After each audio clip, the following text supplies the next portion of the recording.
Hello, and welcome to yet another fantastic episode of Georgie's Stripping the Dipping podcast. I'm your unusual co host, the formidable F1 Black, and today I'm joined by none other than one half of the Techhead F1 podcast, Dr. Obbs. How are you doing? I'm doing great, Blag. How are you doing? Actually, I am one third. We can't forget about Molly. Molly is Wow, overestimated, yeah. back, yeah. No, my bad, my bad. Okay, well, I rounded 0.33 up to zero point 0.5, so I'm going to just bring it back down to 0.33. How are you doing? How's your day been? Yeah, doing good. I'm really excited about the Bahrain Grand Prix. I mean, I think we got a really great little taste of what's to come with testing this year. So I was very excited that testing was televised. Although, it was kind of odd for me that people were talking about how testing was boring, but maybe we can get into that later. But yeah, I'm ready for the Bahrain Grand Prix. So I think the energy of the weekend is keeping me going. And we should let the listeners know. So if you're at home or on the move listening to this, we're recording this on a Thursday evening UK time. So we've had the press conferences, but we've not seen any track running for the race weekend. So we're perfectly situated to trick Dr. Obbs into making all sorts of predictions that when you're listening to this, you can say, you got that completely wrong. No pressure though. Uh, Brilliant. That's one of the beautiful things about doing predictions or taking, F1 hot takes is that whenever you're wrong, it's kind of like your bum is just sort of hanging out there for everybody to see. So it's wonderful. And I must say that your co-host Bryson was very difficult to get a prediction from. He's much smarter than me, so I would be sort of saying, which car do you think will be most similar at the tests?" Because we recorded an episode just on the eve of testing, and he gave me a couple of sort of quite straight and direct answers, but he's very good. He's media trained, you might say. I don't know Yeah, how's your media training. I mean, it's not as good as Bryson's. I mean, Bryson, he definitely does not like predictions. We've pretty much settled on that for our own podcast, but um, yeah, I don't mind. I mean, Blag. I mean, we've done Twitter Spaces before. I've given a few hot takes. Okay, brilliant. Well, look, those that are at home listening to the podcast, your incentive to stick around is that we're not going to give you Dr. Obbs's hot takes just yet. We'll wait a minute and then we'll come back to them. So it's brilliant. So as we record this on a Thursday evening, and we're all looking forward to Friday practice, I've taken the day off work, sort of coincidentally, but definitely opens me up to be on my couch watching Sky Sports F1 throughout the day. So we don't know what the cars are going to be like, what they're going to look like actually if they've been out in the upgrades and testing. So perhaps we'll start there. We like help me break down testing. So we saw, Red Bull kind of not really breaking their stride, but definitely out front. Would you agree on that? They look pretty comfortable. Yeah, I would say. I mean, testing is, and I'm sure anybody that talks about testing kind of says this always one of those things where it's really difficult to take a lot of very concrete things out of it. But I think some of the things you can take out of testing is just overall looking at the balance of the cars because you never know if people are running in, lower power engine modes or lower, energy deployment settings, or they're running with heavy fuel, or they've got the ride height higher. They do all these kinds of little tricks to try to hide their true pace. But the one thing that you can't hide is how stable a car is, because these cars are going incredibly fast, pulling incredible amounts of G's through the corners, in the braking zones, in the traction zones, and that is really what you can see. So I would say yes, generally the Red Bull looked very planted over the course of the 3 days. And there were other cars that looked very impressive as well. There's a lot of buzz out there about the Aston Martin, the AMR 23. It looked very, very good as well. Ferrari had a little bit kind of up and down first day. They were saying that they were experimenting with different things, ride height. They were trying to induce porpoising, and then sort of back it off and see what that point was. Mercedes had a pretty good first day, had a bad second day, and then had I think a really good third day. So this is just the kind of things that happen during testing. I think people are running through all different kinds of programs, but yes, generally, to my eyes, it looked like the Red Bull was doing pretty well. Yeah. So let's break this down for me, but also possibly for one or two listeners at home. When you say the cars look stable or balanced, are you talking about what they look like when they're cornering? Is there something to look at on the car that denotes stability? Is it the way that the driver can sweep into a corner and not correct? What are the attributes that sort of constitute balance? Yeah, it's a really good question because one very insightful thing that a former F1 aerodynamicist told us during our podcast was you don't design a car to go fast in a straight line. You design a car to be fast in the corners. And that's something that maybe might not resonate with kind of the casual fan, that the engineers and the aerodynamicists are designing the cars to be as fast through the corners as possible.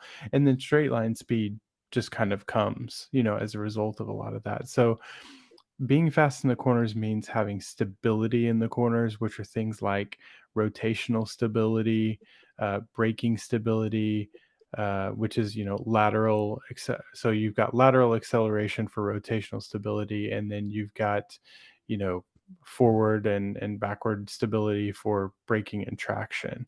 And so think if we break down a corner, for instance, then as you approach a corner, you're going from a high rate of speed to a low rate of speed for, say, let's, a low speed corner, which means you're going to have a lot of um, stability in braking. So the first thing you might look at is which teams are locking up more than others. For instance, we saw a lot of teams locking up at turn 10. That's generally a place where you're going to lock up at, in Bahrain. So that's one thing to look at. How much braking traction do teams have? And then how does a car rotate through a corner? So generally what you're doing is, as you're turning a car, you're generating moments, and those moments are actually what's rotating a car through a corner. So things like, as a driver is putting steering lock into the tires, is it actually responding? Are they having to do a lot of corrections? That's why the onboards are great, because you can see very clearly, if a driver is very smooth on the wheel, he's just giving inputs and the car is responding.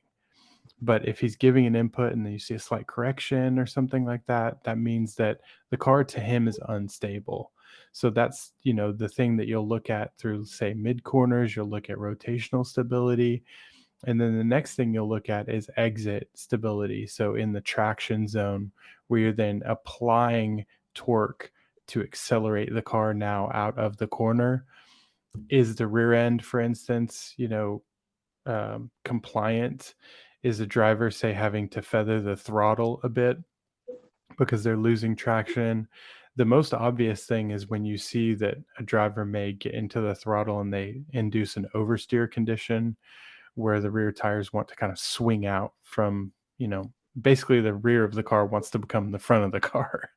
And the driver really has to then, get out of the throttle or correct the steering wheel, to correct the oversteer moment. So those kinds of things are what I mean by when a car looks planted or when it looks compliant. The best way to tell really is to watch the onboards. How easy is it for that driver when they're putting the inputs in the car to then just simply, very smoothly go through the corners? Are they having to do a lot of corrections, things like that? Thank you for breaking that down. I'm just imagining like being in a car or driving myself and trying to think through all of those different axes of force that you're talking about. So when you're sort of thrown back in your seat as you accelerate quickly, maybe your parents like to drive quickly and you're in a car or something. And naturally, I suppose the weight is shifting to the rear of the car, or as you slow down, the opposite's happening where you're people that have a seatbelt on might be thrown forward, and then add in turning the car at the same time. I think people have a vivid image of that. So imagine you sort of implied Red Bull looking comfortable, Aston Martin looking pretty good. Mercedes seemed to have a good final day. Who's not looking good, or who looked least comfortable? Would you say through the tests? I'm definitely McLaren. To me, looked very uncomfortable. I think AlphaTauri as well didn't have a very good test. We'll start with McLaren. The thing with McLaren that's always puzzled me a little bit is when you look at the car, it looks pretty slick. I mean, from an aerodynamic standpoint, you kind of look at it and you think, okay, you've got the intake, which looks kind of like a version of, say, the Ferrari intakes.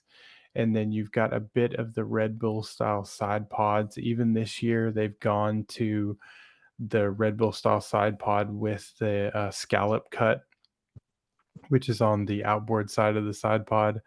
And then you've also got a little bit of a combination of the Alpine water slide as well that's in that side pod. So it's the McLaren is like a combination of a lot of the really good things from a lot of very successful fast cars, but somehow they just can't seem to get it to translate to aerodynamic efficiency. It always seems like just a very draggy car. It seems like maybe their floor is not generated, so they have to compensate for it with, say, a big front wing and quite a large rear wing, which front wings and rear wings are much less aero efficient than the floors because the floors generate a lot of downforce without the penalty of drag. So maybe for our listeners that don't understand aero efficiency is effectively like, if you're talking about an airplane, it's the lift to drag ratio, but for race cars, it's effectively the downforce to drag ratio. So as you're generating downforce, how much penalty and drag are you paying? Things like front wings, rear wings will generate for you a lot of downforce, but they do it at a penalty of a lot of drag. Floors are much more aero efficient. So when I see a car that's draggy, what that tells me is that maybe the floor is not so effective and they're not able to produce a lot of downforce through just the floors where you would have that aero efficiency, and they have to compensate for it with a rear wing or a front wing, which can be more draggy. So I think that's possibly one of the main issues that's going on with the McLaren. They seem to have solved their braking issues they had last year. So over the course of the year, they didn't have braking problems, overheating the brakes anymore. So but it just always, we called it the world's fastest brick. It just always seemed very draggy, and it doesn't seem like they've fixed that this year now, unless they were just really holding back. But when you looked at the drivers' reactions, when you looked at the pit wall and you heard Lando speak, it was almost kind of depressing. I mean, I really feel like they struggled through that weekend, definitely. So I would say McLaren is definitely one of the ones that I thought probably had the worst practice. And what a shame for Oscar Piastri. Although maybe a silver lining, it depends how you look at it. He's coming in after a year off from sort of a full time race seat, but a lot of pressure because the team is essentially paying Daniel Ricciardo upward of 20 million US dollars to stay at home. So, yeah, that would be an interesting one for McLaren. Um, I think there were mixed reviews about Alpine. Do you have a view on how their testing went and what we might expect from them? Was it mixed, or did you see them struggling a bit? What was your view on them? I mean, everything that Alpine was saying, the words that were coming out of their mouths during interviews and the reactions, I guess, from the drivers, everything seemed to indicate that they were holding back. And when you look at their telemetry data, which is the beautiful thing about having the you know the testing, the 3 days of testing televised like that, is that we have access to the telemetry, so we can use fast F1 to get the telemetry, or we can use other available resources to basically dig into the data. And certainly it looked like they just simply didn't have the same amount of punch that the other cars did when it came to raw power, um, you know, lateral grip and things like that. But then again, when you put it into context to what teams typically do during testing, was just hold back. I think it's possible they were really holding back. Now, the Alpine last year was always one of those cars where, okay, in the hands of Fernando Alonso last year, I felt like it was quite a weapon. I mean, even Ocon himself had, some good results, and it always seemed to be like a very fast car. They had good straight line speed. Seemed like they always seemed to do quite well in qualifying. But then when it came down to the actual race and race pace, they seemed to take a step back. So I'll be interested to see, because I don't think we really were able to get a very good read on that during testing, what Alpine has to offer. Definitely the car looks like an evolution from the previous year's car, so nothing incredibly drastic, small little changes here and there. But it's going to be really interesting to see what they bring to the table, because they were very strong last year.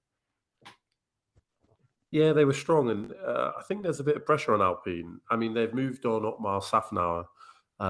They put him in, I think, in an untenable position in the sense that they basically weren't keeping him up to date on the driver contractual situations.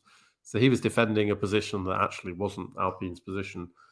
They lost two major drivers. They would argue, or have attempted to argue, they wanted their current lineup, all French. Gasly quite a bit to prove, I think, stepping out from the shadow of Red Bull. So it should be an interesting season. And as you say, they, on occasion, were threatening Mercedes in qualifying, only to perhaps drop back as a distant fourth on race pace. So here's my question, because we're here. It's a Thursday evening, coming up to 9 o'clock. We had the news today that Lance Stroll has been declared fit to race. I think he had a broken wrist. So we've talked a little bit about stability and cornering. What's it going to be like trying to turn a car with that amount of force going through it, with a wrist that clearly wasn't in a good enough state to test only a week ago? How do you think that could affect him and his performance this weekend? Yeah, I mean, I can't imagine when I heard that he was going to drive. I thought there was no way that he was going to be able to make it, but it seems that the doctor that he saw, I can't remember the name of the doctor, but I think it's the same doctor that does a lot of the MotoGP, uh, riders' surgeries whenever they have injuries and things like that. Must have done some kind of magic trick. I'm pretty sure that he did have surgery, so part of me is kind of wondering, did they use some sort of a stabilizing plate or a rod or something like that in the wrist just to keep it stable so that he's able to, maybe get through the season this year and then maybe have some corrective surgery after that. Whatever the case is definitely going to be put to the test from what we've heard. Um, you know, they actually put him on the simulator. They put Stroll on the simulator, and they doubled the loads that would typically go through his arms and such from the steering, and just to make sure that he was okay. It's, I would say, Formula One is maybe the one place where you could potentially get away with it, say compared to like in the US with IndyCar, where it's not, it's very IndyCar is very physically demanding, because the amount of force input you have to put through the wheel for an Indy car is completely different than from an F1 car. I mean, an F1 car is effectively like power steering versus, no power steering for an Indy car. So I think if there is a car where, he could potentially do this, it would be in an F1 car, just because it is, very there's mechanical advantage for him basically to not have to stress his arms as much. But the other part of that is, one thing that I was listening to the podcast, what was it, F1 Beyond the Grid with Charles Leclerc, and they were asking Charles about the braking force that you have to put into the brake pedal to get the F1 cars to actually brake. And I mean, I think they said something like 80 kilos or 90 kilos of load. And he was talking about how, some drivers don't actually put all that load through the brake pedal with their foot. So they don't, use their leg muscles to apply, say, 80 or 90 kilos, but they allow that braking force. So as they're braking and the G's, are pulling them forward, they their body movement, they use that advantage of their body moving to actually help apply the load. And so I imagine for Stroll, if you were going to do that, you would need to brace yourself with your arms on the wheel to be able to keep your upper body from moving. So, more than likely for Stroll, they're going to probably have to run his belts incredibly tight to where he's got no movement at all. So that when he is in the braking zone, that load is not coming through his arms, and so it's all being taken at his chest. So I don't know, what type of a driver Stroll is in terms of, what is his method when it comes to braking? Does he use some of his body movement to help him brake? And if that's no longer available, will that also affect him? So there's a lot of different unknowns there. I think they will see probably during free practice, as he's running through the paces, how he's handling it once he's in a real car. And I imagine, you've still got Felipe Drugovich over there. So I imagine if something goes, south, then they can effectively put Drugovich in the car. But I wasn't too excited to see the way that they handled it, though, with Drugovich. You definitely, from the interviews today, it looked like Drugovich was completely surprised and caught off guard. It's a, Lance Stroll gets a lot of flack, and I think some of it comes from just the fact that his dad has bankrolled his career. He's not the only driver whose dad has bankrolled their career, but there's something around, people perceiving that Lance Stroll basically has a lifetime contract in that team, and it is a shame for Felipe Drogovic. He is a good driver, and he will be on standby. The point you made about the braking and bracing his body under braking with that 80 kilos of force that he's trying to apply through the brake pedal, I hadn't even thought about that. My amateur logic was going to say, I just looked on Twitter and I think it's his right arm or right wrist that's gone. And so my logic thought, well, we're on we're on a clockwise circuit, so more right turns than left. And I would have thought that you'd be using your left. This is my silly logic. You can tell me it was wrong. Use your left hand to turn the wheel in more than your right, but maybe you don't. I don't know. I've never driven an F1 car. Is there anything in that needing to go clockwise might mean more use of the left hand side of your body, or nothing at all? What do you think? I'm not sure. I mean, I think maybe if you were talking about, like I said, like IndyCar, where you're having to put way more load into the wheel to get the car to rotate, possibly, yeah.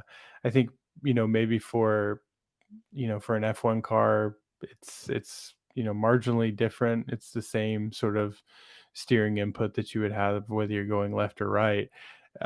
It'll be interesting to see in the lateral G loads, in the high speed corners and things like that. Is there going to be, I don't know, a propensity for him to maybe take some lateral loads through his arms, possibly, as he's holding onto the wheel? Is his wrist going to want to fold over, let's say, for instance, due to lateral loads? Because the rest of his upper body, I mean, his arm is going to want to move towards the outer straight of the corner, right? And his wrist is going to have to compensate for that. So, I don't know. I thought the guy was going to probably roll out with maybe some I don't know, some wrist guards on or something like that. I think of when you used to go rollerblading and you'd wear these stiff wrist guards on, like, I mean, something just to keep his wrist taut. Because but then again, he's going to need to have that dexterity to be able to feel the wheel, because a lot of driving is all about feel. you know you can talk to any driver, and they'll tell you that they can feel when you're on the limit, like when the tires are screaming, and maybe you're about to lose traction. I mean, it's a feel thing through their arms, through their whole body. So how is that going to affect his feel as well? Is he going to be able to respond when he kind of feels that the car is, say, on the edge? Is he even going to be able to take it to the edge? I mean, the worst thing would be, obviously, if he's unfit to be out there and then something ends up happening, as a result of him being unfit.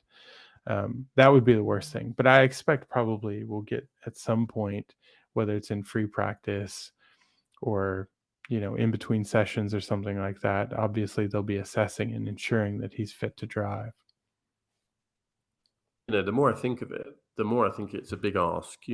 Stroll has not driven the car in anger this year, or at least not done long runs. So he's sort of, let's say, a day and a half behind all other drivers in terms of experience. And we're not just talking about the race. Of course, you've got to set the car up. Now, yes, of course, they've had testing at the same track, but you've got free practices 1, 2, and 3. So that's 3 hours of potential running. You've got qualifying, where I'm sure the Aston Martin crew will be wanting to be solidly in Q3, particularly after the hype of this season so far. And then, and then the race. So before you even get to the race, you've got, 2 full days, solid days. And for those of you that have done a bit of go-karting, sometimes I'm not a killjoy, but sometimes you're begging for it to end because your arms are absolutely knackered. These guys are professionals, but if Stroll's had that time off and these, the forces you're talking about, it's no mean feat if he pulls it off. So, I mean, I'm rooting for him to stay safe and to perform, and hopefully he can do the car justice. So tell me, Obbs, tell me a little bit about your podcast. Let's do a little commercial break and talk about the Tech Heads F1 podcast. I was on Twitter earlier and I saw a lot of feedback, lots of quote tweets, lots of people saying, look, tune in if you want to understand the concepts behind Formula One. You guys talking a lot about gurney flaps, etc. What's the Tech Heads F1 podcast all about? Yeah, good question. I think when Bryson and I started thinking about what we wanted to do with a potential podcast, we knew that there was a need out there for something that was very tech focused. I mean, for anybody that follows, myself or Bryson, you'll know that, or Molly as well. I mean, all of us, you'll know that we're very technically minded. So we look at testing, and where everybody was saying, oh, it was boring, we were completely geeking out because we were looking at every single little flick up on the floor edge and every single little twist in the diffuser or the floor and those kinds of things. That's what our podcast is all about. It's all about like the technical things. And I think we're all very complimentary of one another in the sense that, Bryson and I have some background in aerodynamics and fluid mechanics. And, Molly has background in powertrains and engines and things like that. So I think generally we've almost got the car completely covered. Maybe, suspension dynamics and things are a bit where, across the board we're weak. But I would say, we've had some great guests on. And that's the main thing that we really like, is to bring people in. Now, we will be the first to tell anybody who asks that we are not experts. None of us have worked in Formula One before. So we're not coming in with this, position of, yeah, we've been there, done that kind of thing. We're coming in with a sound, engineering background and understanding and an insatiable appetite to learn. And that's how we've learned the things that we have, is just by asking questions and reading and having conversations. And we thought, you know what, these conversations that we have with each other and with other people, it would be really great to document these in a podcast and to just kind of spread the technical love, so to speak, to where other people could learn as well. So at its core, our podcast is really just an opportunity for us to learn and for us to learn together with you, the listener. And I think that's what we're most proud about, is that we're just out there just to try to gain an understanding of this crazy Formula One world that we love so much, and try to understand why teams do some of the things that they do and why cars are behaving the way that they behave. But we've got the podcast. We also have started our YouTube page, and on our YouTube page, we listened to our listeners, and some of them said, "Hey, we love to hear you guys speak, but we're so visual, and sometimes we can't see what you're talking about. So we would love to see some videos." So we started doing things called tech bites now on our YouTube page, and that's exactly what it is. It's kind of expanding on something from the podcast or something that's being discussed, in the technical world at the moment, and giving a bit of explanation that's a visual explanation so people can learn that way as well. And we also have an Instagram account, which is also, again, another way to kind of visually show things, whether it's short form media or images and things like that. So, yeah, Tech Heads F1 is just really all about learning together. You've both got, or all three of you, sorry, I should say, have got fantastic voices. So, you could get a professional deal with, I don't know, the Calm app or something, because it's both informative and sort of mellow and relaxing. Fantastic. I can see on your YouTube page that you've already got 18,000 views on a video that you released just 2 weeks ago on the W14's double hump cover. So do check out at TechHeads F1. I think that's the handle for everything. Everything, yep. Mm-hmm. You did your research, which I should. We never make have it doubted. easy. Yeah, We make exactly. it easy for everyone. Fantastic. So brilliant. No, I'm already subscribed on Google Podcast and looking forward to your tech bites as you go through the year. Fantastic. So returning to the field, the runners and riders, we've broken down for those that are just joining that Red Bull are looking quite good up front, and we've talked a bit about what that means in terms of stability. What can you tell from testing? It's not just the times, as I found out with a graphic at different times and was told a few times by particularly Aston Martin fans that they were meaningless. So we talked a bit about Red Bull, we talked a bit about Aston Martin, and just recently talked about Lance Stroll. We looked at those that perhaps are struggling, McLaren coming to mind the most. So there's been some other news today, which is around Lewis Hamilton's contract. And rather than it being the news that many Team LH members might be after, which is, yes, Lewis has signed another multi-year deal, it is Lewis clapping back, I think, at Jenson Button and Damon Hill for speculating that he might be departing the sport or unwilling to continue if the car continues in its current state. So here's a question, and we're going to start to turn up the temperature on these takes, asking you to be slightly risky. For W14, do you think it's going to give Lewis a platform that will allow him to win a race or be there or thereabouts this season? Good question.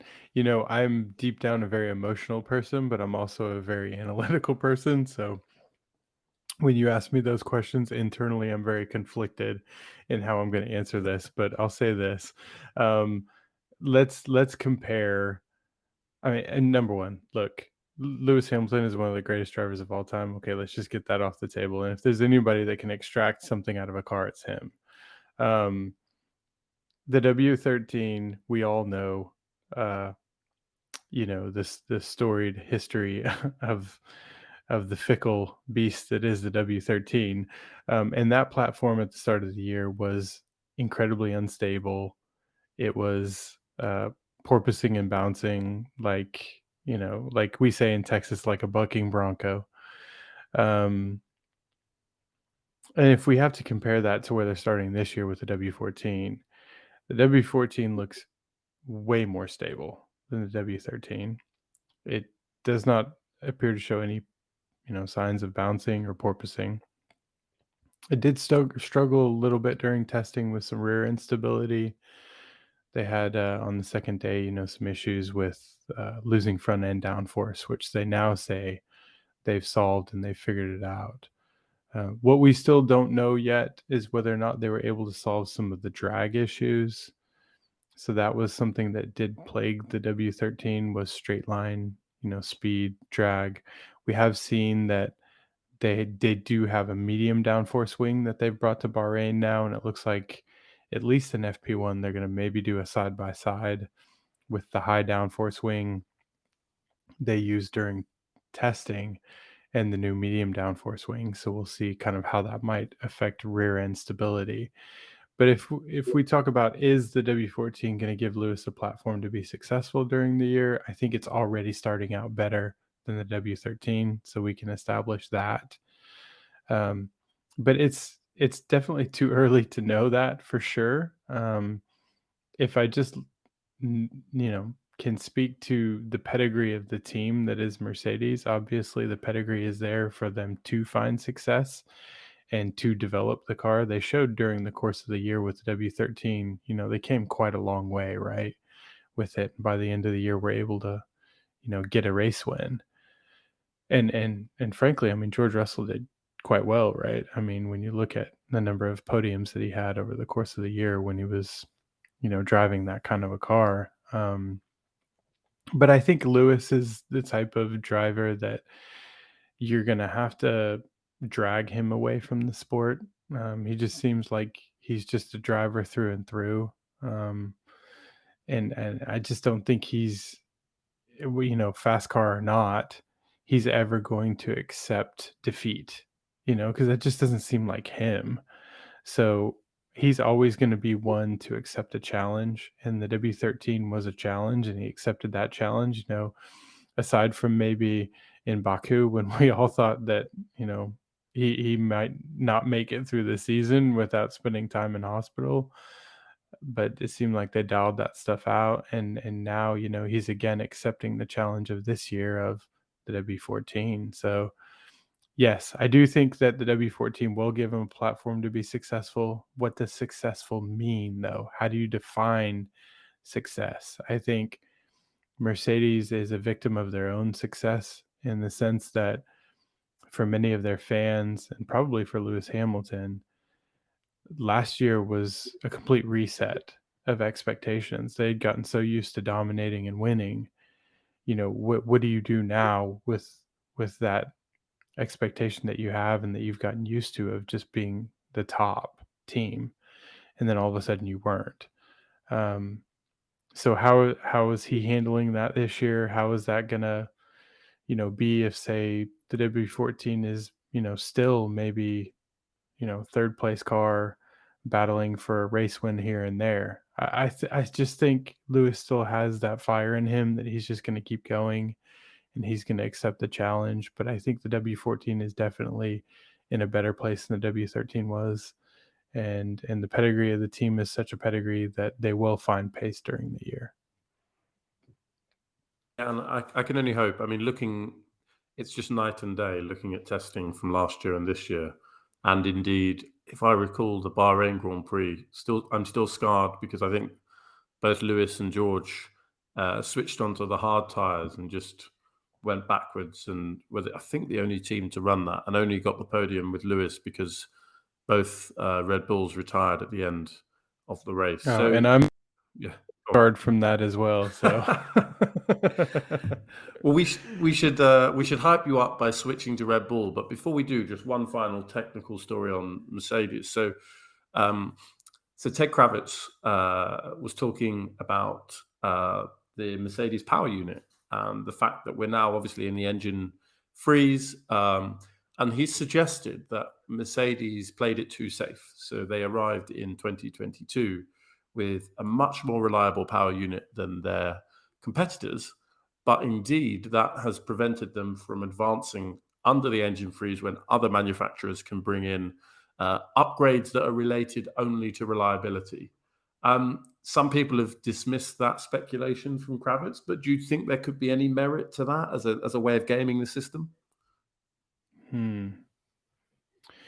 I think this is something that Alpine has been very outspoken about last year. We saw that Alpine really struggled with PU reliability, right? I mean, Alonso is definitely not too happy with the water pump issues that they had with their particular setup. But, and Alpine said, they came out openly and said, look, we went very aggressive with the engine.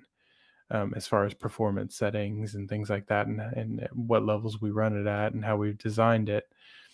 And I think Ferrari even did the same thing, right? We famously know about their struggles as well with their reliability and the fact that they had to turn the engine down. And if rumors are true, they've now been able to address some of those reliability issues and are now able to run the PU at full beans, as you say here in the UK. What did Mercedes do? Gosh, it's such a hard thing because the only thing we've really got to go on is speculation and what Ted is saying.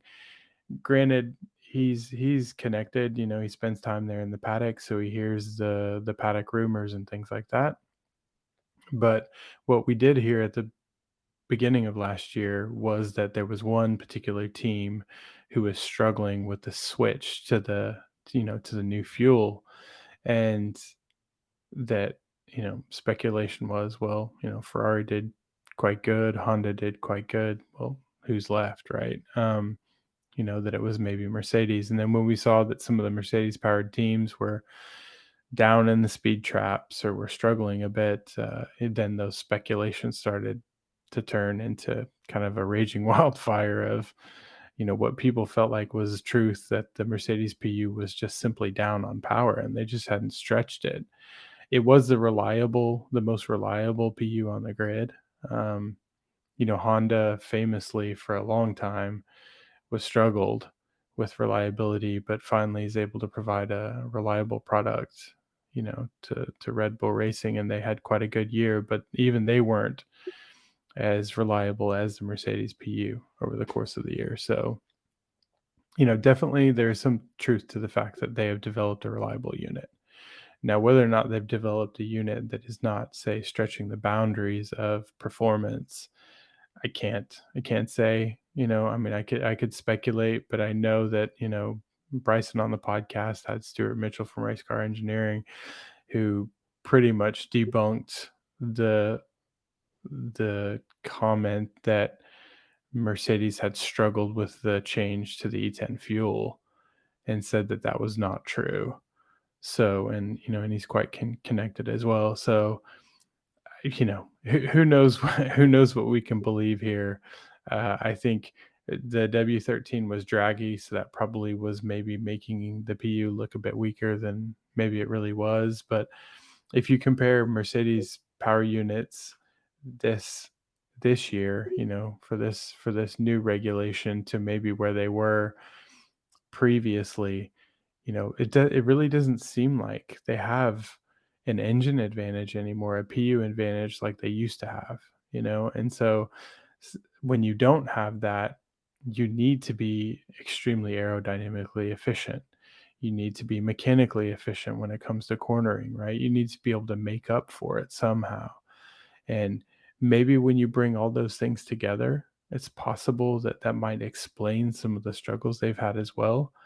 I don't know. There's a lot of puzzle pieces on the table, and honestly, I'm not able to put them together yet. Well, your media training's kicking in there. That's a very, very good way to move back to a neutral position. A few interesting points that you bring out there around the fuel. And when I was watching testing, there was a really fascinating moment where Pat Simmons, whatever you think of him for his involvement in Singapore and Crashgate, he was talking about how actually a lot earlier than we would imagine, he was saying to, I think his boss wouldn't have been John Todd because he was in the FIA, but Ross Brawn, I guess, saying, look, we need to get ahead of the game on sustainability. And how can we do that? We can do that on fuel. So it'll be fascinating to see any gains. I don't know if the fuels are locked in or whether there's still that opportunity to enhance. Is it E20 that we're on now before we move to a fully sustainable fuel? I can't remember E20. No, I think we're on the E10, right? I was over ambitious. Yeah. So let's talk about Red Bull, right? Let's hype you up, Red Bull. Really fascinating comments have come out in the last couple of days from Alexander Albon, talking about how sensitive the Red Bull has been to drive. And I was going to say one model, but actually it probably dates back till, whenever Max Verstappen had a full winter and full development on a car. And he likened it to playing Call of Duty with the sensitivity turned up full, so that when you're trying to move your aim across the screen, it's moving rapidly when you just do a small input. He said, to quote, there was so much nose on the thing that if you blew on the wheel, the car would turn. So could you help our listeners, yeah, exactly. Could you help our listeners understand what that means? How would you get that sensitivity into a car? And do you think that again is something that we can take as now a fact that that's something that Max has in his car and he really enjoys above others? Yeah, so good. We're stretching the boundaries of my technical skills here when we start talking about cornering dynamics. But what I can tell you is, first thing, Max definitely, is on record as liking a pointy car, as you call it. So when you say something is on the nose, that means that, it is on the limit of being into an oversteer condition, right? So maybe for the listeners, let's kind of define that first. So if you're going into a corner and you're putting steering input, which says, okay, my turn is going to the left. I want the car to go to the left, so I'm going to turn the wheel to the left. As I turn the wheel to the left, the car responds. Does it respond quickly, and so quickly to where now the rear of the car is trying to, like we say, come around to the front? That is what you would call an oversteer condition. So you're putting in so much front steering input, the nose is responding incredibly quickly, and the rear simply just can't catch up to it. So it just rotates all the way around, basically pivots around the front axle. That would be an oversteer condition. The opposite of that is what's called understeer, where if you're then putting in the input, you start to have then a slip angle, and instead of, say, 15% angular, turn in, you're getting, say, 10%, or you're only getting 5%, right? So the steering input that you're putting does not match the direction of the car. So what happens is it starts to drift to the outside of the corner, and then you actually don't make the corner. Then in that case, that's called an understeer condition. So when you have a very pointy nose, or a car that's on the nose, that means that you're going to have a tendency to be more into the oversteer condition. So you're going to have to be okay managing the rear of the car, you know, keeping that part under control. Now, every driver is different. Some drivers like the understeer, some drivers like the oversteer. One thing that drivers say nowadays is that because the cars are so heavy, that when you get into kind of an oversteer condition and the back end starts to rotate, the momentum that there is in that rotation moment is so high, because the cars weigh more, that you simply cannot correct. You can't catch it. So more drivers nowadays don't like that, because they feel like they can live with understeer and they simply can't save a car when it goes into an oversteer moment. So that's the one thing to put into context with these cars. So when Max likes that, that is going to naturally be much harder to drive for someone that is not used to that, right? So if Alex Albon's coming in, he, doesn't like a car that's on the nose, it's going to be very difficult for him to come to grips with that. Same thing, right? That was one of the things that was talked about over the course of last year, was that, look, they've developed the car and they've developed it in Max's direction, and Checo just doesn't like the same kind of a car. He doesn't like it pointy like Max likes it. And so he's really struggling. And the reason why he did so well at the beginning of the year is because it was more understeery. And part of that is also due to sometimes, the overall weight of the car. So as you lighten a car, you're able to then, rotate it easier. As it's heavier, you then have more tendency towards understeer condition. So that could have been part of it. But I guess what I would say is, it would not surprise me if the RB18 or the RB19 this year is difficult to drive, or the RB, you know, 16B and the RB16. I mean, all those cars, you see the amount of drivers that they went through who had, whether it was Gasly or it was, I mean, Albon, or whoever was sitting there in the other seat, struggled a bit, but it seems like Max always seemed to get a handle of it. Um, I think there's probably some truth to that. The other aspect of this is that there's an aerodynamic component to this. So every car has what's called a center of pressure, and that center of pressure is like a center of gravity. Okay, so center of gravity is, I mean, they're fundamentally different, but you can think of them kind of in the same way. Center of gravity is if you took all the mass of the car, the point at which the whole mass of the car acts in a single point, where when it, you have a load distribution of the weight over the front axle and over the rear axle, where is that point? That's the center of gravity. So it's not only front to back in that direction, but it's also up and down in the height direction. All of those things affect how easily or how much inertia a car has as it tries to turn through a corner. Center of pressure now is different in that center of pressure is a point where all of the aerodynamic forces are effectively acting, right? So it's like a 50-50 split. If you think of the front axle and the rear axle and you draw a line right in the middle of it, that's the 50% point. That's the center of pressure being dead even between the front and rear axle. Most cars are not like that. Most cars are set up with a rear bias center of pressure. So maybe 10% more towards the rear tire. So it might be 60% on the rear tire, 40% on the front tire, right? So you can affect how pointy a car is by adding more front wing, which means that you start to then shift the center of pressure more forward, which means you're getting a bit more downforce on the front wheels, which means that the front wheels are gripping more into a corner. Maybe the rear axle is not gripping as much, so it might have a tendency to slide. Again, now you're creating an oversteer condition. Or you can shift the center of pressure more rearward by backing off the front wing, maybe increasing the rear wing, and then you get what's called more rearward aero balance, and then that would be more of an understeer condition. So that is a very long-winded answer to a simple question to say that there's a mechanical component to it, which is how all of the masses of the car are set up, how the suspension is set up, to where when you put an input, a steering input into the car, how does the car dynamically respond?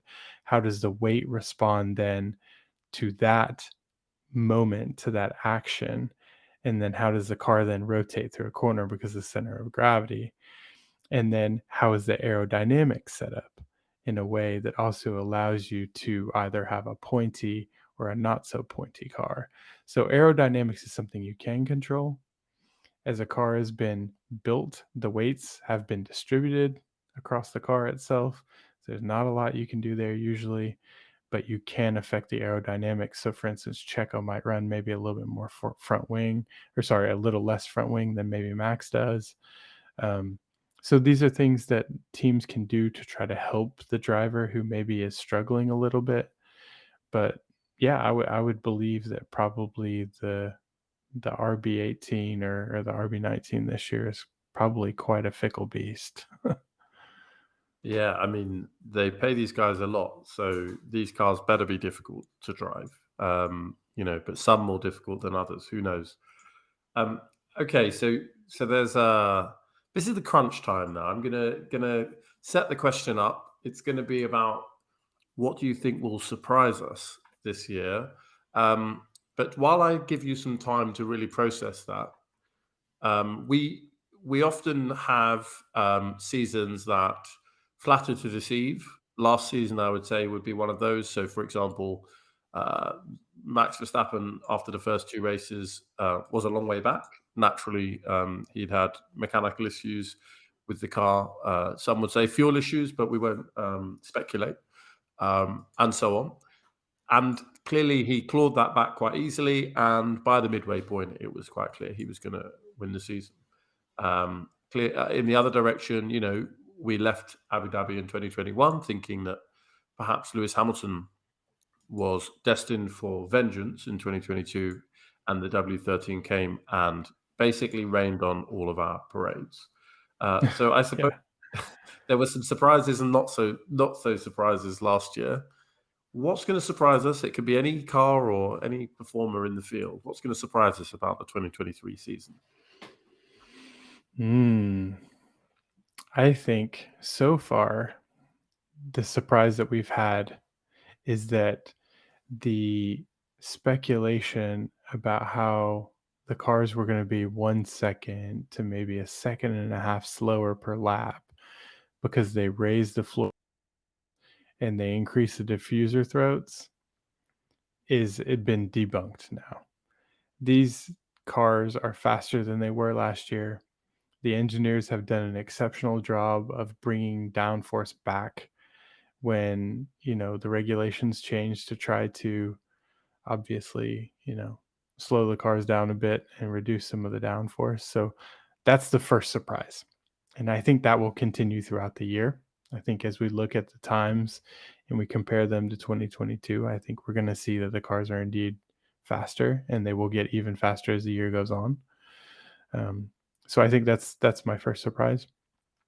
I think the Aston Martin for me is, I'm either going to look like a hero or zero with this one, but during testing last year, the McLaren looked so good and then all of a sudden just, completely fell on its face. But I don't know. I look at the Aston, I see the lateral G's they were able to, put down in the corners and the high speed corners during testing. That's not something that you can sandbag. So there's some real performance in the car there.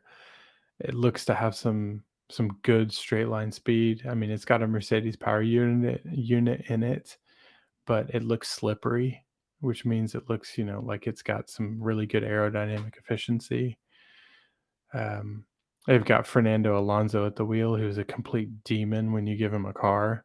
So I really think that Aston Martin is going to make a major jump up the grid this year compared to last year. Um, and I think we'll see Stroll perform this year. We talked about it. You said it, Blag. I mean, Stroll catches some heat. People think he's just, the pay driver that's just there out for a ride, but he's got some talent. He really does. When he's not driving into other drivers, but um, it's a that to me, I think is another thing. So Aston Martin, I think they're going to come. They're going to have a good result. And honestly, fourth in the constructors for them would be exceptional. That would be a major jump up for them. Another team that I'm kind of keeping my eye on cautiously is the Alfa Romeo.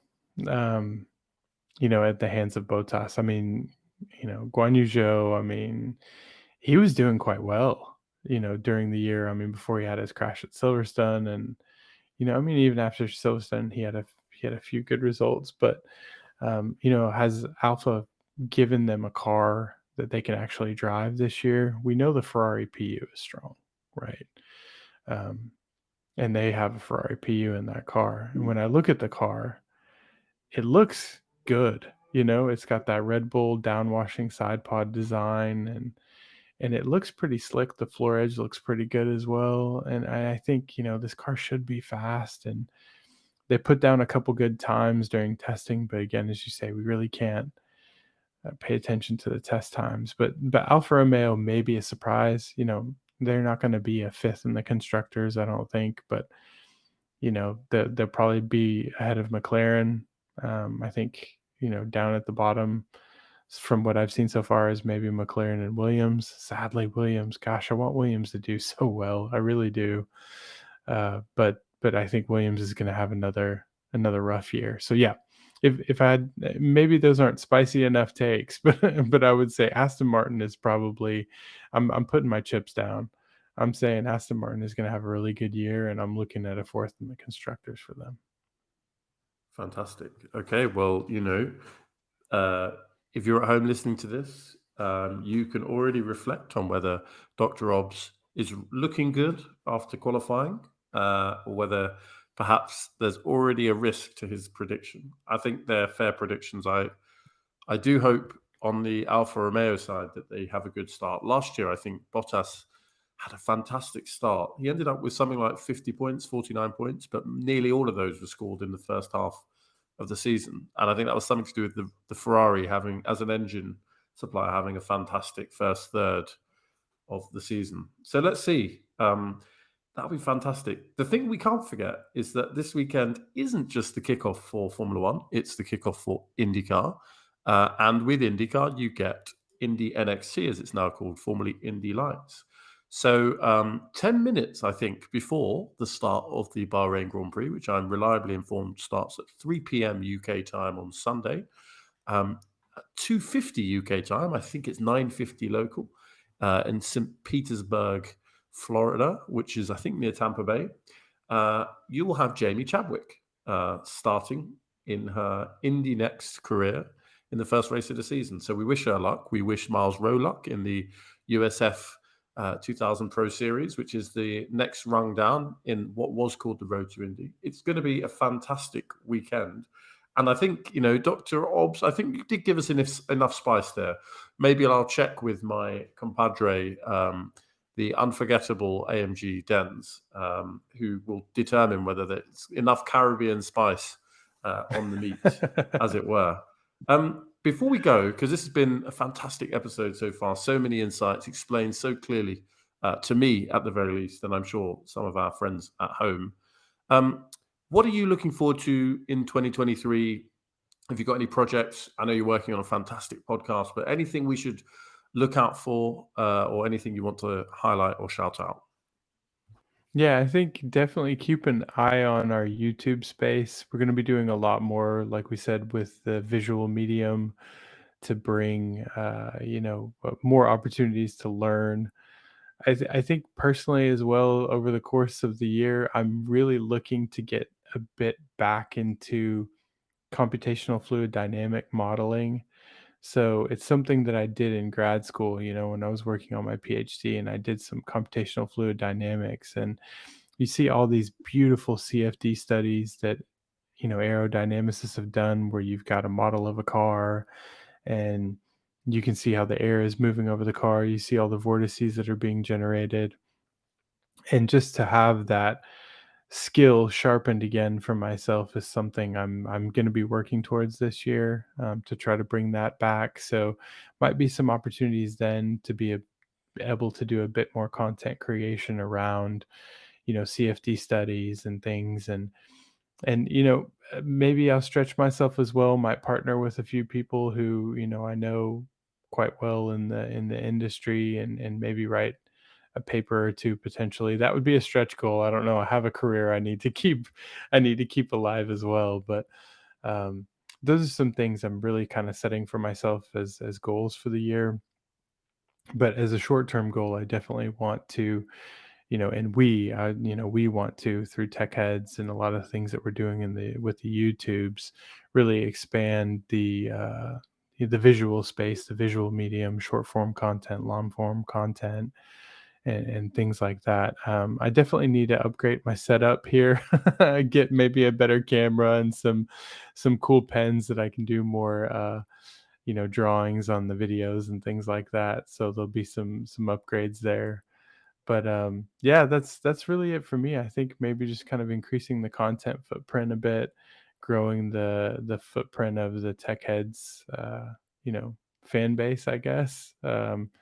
I don't know. That feels weird to say fan base, but honestly, I really appreciate everybody who reaches out and gives us comments as well on ways that we can also improve, because we do listen and we take those things to heart. And it's why we started the YouTube. It's why we started doing the visual medium as well. So yeah, I think focus on those things really will be growing the content. Yeah.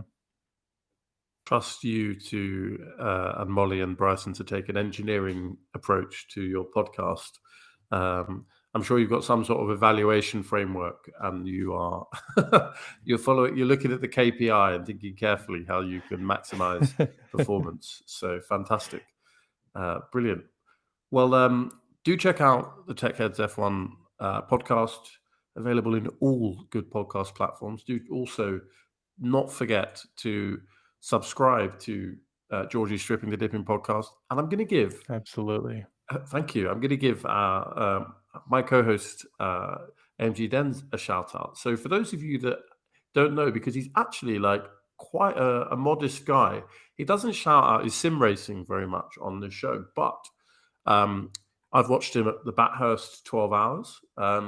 He did a few hours in Daytona. We no spoilers, but go and check out what happened with him and Mike Fowler, his co-driver, and he's just got a brand new livery for his car. I'm really bad at cars that are not single seaters, so I'm just going to say car. I think it might be a Lamborghini, but just don't quote me on that. It is the Lamborghini Yeah, right. GT3. Yes, absolutely. See, yes, I got it right. I got the word right. I was not going to attempt the number.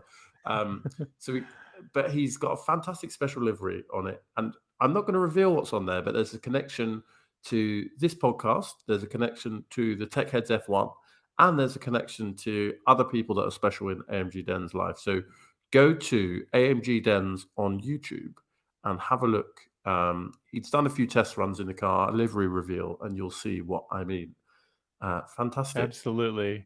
Hey, I've got so much. Let me give AMG Go Den on. some flowers too here while we're at it because I myself just started getting a bit into sim racing. I did a bit of karting when I was younger, not anything like like other people did, but and now I've got 3 kids, and so I came up with an excuse to get my kids a PlayStation 5 and some sim racing gear.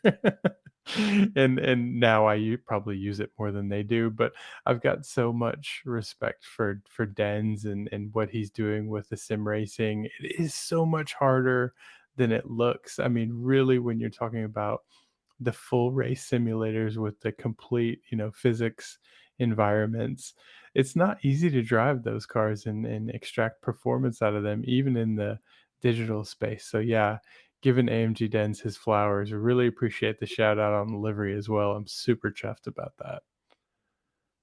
Fantastic livery. And some of us like to joke with AMG Dens because we give him his flowers. He is a man of many talents. I think he is responsible for the livery.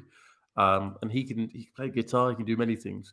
Go and look at his golf swing on Twitter because I have to just keep him humble. I have to keep him modest, his feet on the ground. Go and check out his golf swing on Twitter. Some entertaining videos there. Fantastic. Well, look, it's been a real pleasure to have you again on the podcast. Thank you so much for taking the time and distilling some of your wisdom for me and for those at home. Any final messages before we wrap? Yeah, no, thank you so much for having me on the podcast. I have to say, Georgie, Dens, I mean, Blag yourself, Georgie Strippin' the Dippin' was one of the first podcasts that ever invited me to be on, by the way. And that was when, I was just a new kind of F1 tech content creator and just a couple hundred followers. And Georgie reached out. And so I've got a special place in my heart for Georgie Stripping the Dippin'. So whenever you guys come calling, I always answer the call. I love being on the podcast.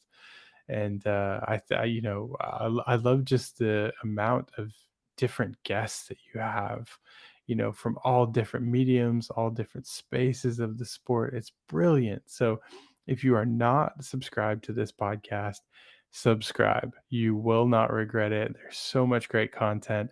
There's no way that we on Tech Heads could ever match the amount of content that comes through Georgie Stripping the Dippin'. I mean, you guys are busy fools, and Georgie must be like an editing machine or something, because that is like the worst part about having a podcast. But yeah, I'm a big fan, and just my same personal message that I always give, for my sign off: be kind to others. This is a fantastic sport that we love, Formula One. It can at times be toxic, in the digital space, right? Twitter and YouTube and all those things. But look across at your brothers and sisters across the screen and know that that is a human being just like you, and be kind.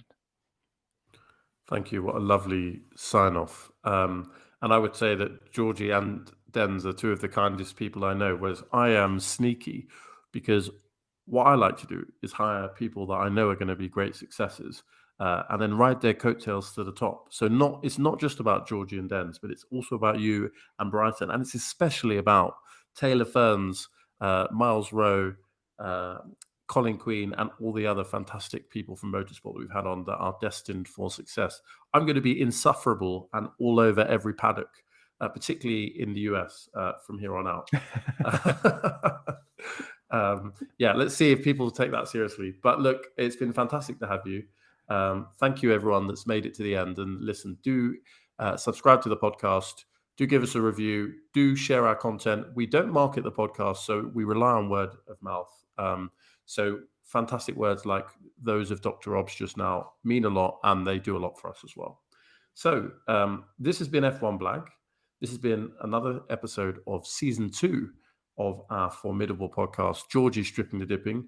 And so that Jorgy can go to sleep, because it's now 3:30 in the morning in Sri Lanka, it's been good night from Dr. Obbs, and it's good night from me. See you soon. Bye.